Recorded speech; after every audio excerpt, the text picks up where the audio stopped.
Good day mga kalapatids. So for today's video ay update tayo sa mga warriors natin tsaka sa mga breeder natin mga kalapatids. So bukas nga ay kargahan namin. Bali first club training test namin. Bali sa Parnasus 105 kilometers.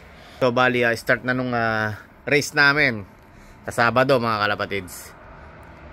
Bali papaluplay tayo ng mga warriors natin mga kalapatids. So yung kak lang ang paliliparin ko ngayon.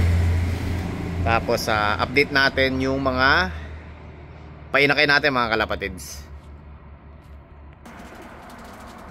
So ang oras nga ngayon ay 1:40 ng tanghali mga kalapatids. Ayan.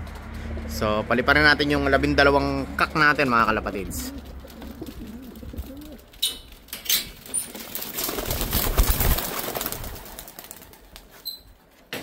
Ayan, magandang panahon. So kak lang yung pinalipad natin ngayon mga kalapatids. So tingnan natin yung mga painakay natin mga kalapatids. A few moments later. So pasintabi sa kumakain bali hindi pa tayo nakapaglinis ng breeder loop natin mga kalapatids. So 7 pares yung breeder natin dito mga kalapatids. So ang painakay natin ay 10 piraso. So dapat nga ay 12 yung painakay ko. Kaso yung si Pilay, yung pares niya ay si 3952. Yung inakay nila namatay nung 1 day old. Parehas mga kalapatids. Tapos yung si Diwata, tsaka yung pares niya ay yung old line natin na 10 years old. 2 beses hindi nagsimilya. So ang ginawa ko, nung pangatlong try ko, pinagpalit ko yung pulungan nila Pilay. So ngayon third time nagsimilya yung 2 itlog nila mga kalapatid. Yan. So unang painakay natin dito sila kulit. Bali may second clutch na to mga kalapatid na itlog. Ewan ko kung bumuga na ng pangalawa. Wala pa, isa pa rin ng itlog. Mamaya bubuga na yan ng pangalawang itlog mga kalapatid. So ito yung unang painakay natin parehas sa blue check. Ayan. Ayan, nagagala na itong painakay natin mga kalapatids. So, napisa ito ay July 24 mga kalapatids. So, mag-ano na yan. Bali 3 weeks old na mga kalapatids yan. Dalawang yan. So, yun yung dalawang painakay natin. Sa sumunod, di tayo sa pangalawang pair natin. Bali si Tatang ang pares yung bigay sa atin mga kalapatids. Maraming inakay na ililipad ko ngayon mga old bird mga kalapatids yan. Bali 2 na itlog niyan. Umitlog kahapon. So ito yung pangalawang pares natin may inakay. Bali isa diyan naka auction ring. Ito yung isa blue bar parehas.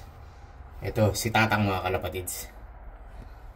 So, ito yung isang ka-auction ring natin. Malaki mga kalapatids. Ito si Tatang natin. Ayan. Tapos, punta tayo doon sa pangatlong pares natin mga kalapatids. Ito yung pangatlong pares natin mga kalapatids. Yung Grisel. Bali, July 26 to. Namisa. Nasa taas mga kalapatids. Ayan. So, parehas blue bar ang inanak mga kalapatids. So, 3 weeks old na rin to. So, yung magulang niyan, ito yung Grisel, tsaka yung Milky mga kalapatids. Bali, bubugan na rin to ng pangalawang itlog mga kalapatids ngayong araw. Ayan. Tapos yung pang-apat na pares natin, itong blue bar na to, tsaka itong checkered mga kalapatids. Naka-auction ring ng 2023 old bird. So bali lap winner to ng Cape Campbell na 246 km. Bali lap winner siya tapos second place overall sa federation. Binigay sa atin tong hena to mga kalapatids. So yung anak niyan ito mga kalapatids. Parehas checkered. Ayan. Tapos yung inakay niya naka-auction ring din to mga kalapatids yung isa. Ayan. Tapos yung pang 5 pares natin mga kalapatids, ito. Bali yung isang blue bar natin, tsaka yung yung dark check na yun mga kalapatids. Ayan. Bali ang inakay niya ito mga kalapatids. Bali 18 days ata to, 20 days old. Ito ang inakay niya mga kalapatids. Isang blue bar, tsaka isang ewan ko anong tawag dito sa kulay na to. Bali kulay gray siya. Tapos may bar din. Ayan. Kulay gray to mga kalapatids. Yan natin sa araw. Ayan. Magkaibang kulay to mga kalapatids. Ayan. Yan yung painakay natin mga kalapatids. Ibang kulay yung isa. So parehas naka purity ring to. Yung kulay green na singsing. So bali 8 yung nakasuksok natin na purity ring, tas 2 auction ring na. So ito si Pilay mga kalapatids. Bali mapipisa to ng August 23. Diyan natin isusuksok yung 2 auction ring mga kalapatids. Pisa siya ng August 23. Bali, ang pugaran nito ay buhangin dati. Ngayon pinalitan natin mga kalapatids. Diyan natin isusuksok yung 2 auction ring. Tapos dito, kay Diwata, tsaka kay yung old line natin mga kalapatids. Ayan. Bali, August 24 naman ang pisa nito mga kalapatids. Bali, ang ring pa natin na purity ring, bali 10 pa isusuksok natin mga kalapatids.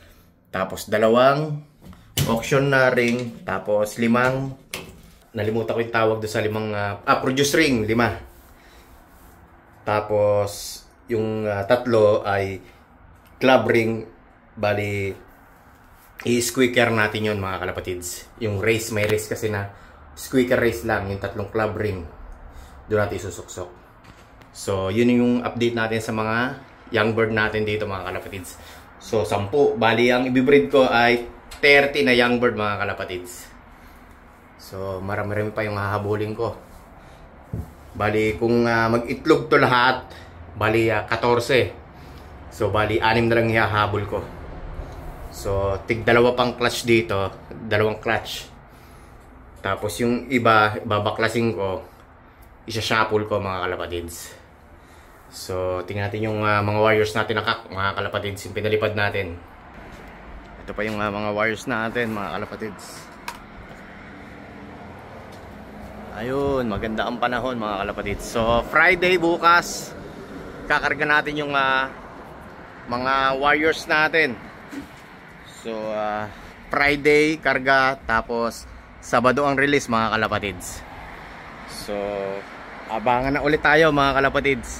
Bali start na yung club training toss namin Sabado.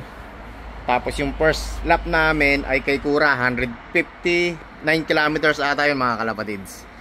Bali sa after 2 weeks mga kalapatids. So ang race namin hanggang December. First week ng December, yung pinaka last lap namin 825 kilometers. So marami-rami yung race ng mga warriors natin. So hindi natin alam kung ilan ang matitira sa old bird na warriors natin mga kalapatid. So yung matitira at yung consistent, yun ang gagawin ulit natin breeder mga kalapatid. So pipili tayo. Tapos yung ibang breeder ko dito, bala ko ililipad ko ulit ng 825 kilometers ng old bird mga kalapatid sa next year. So hanggang dito na lang mga kalapatids. Don't forget to like, share, subscribe. Jan and Danny Loop Pigeon Racing.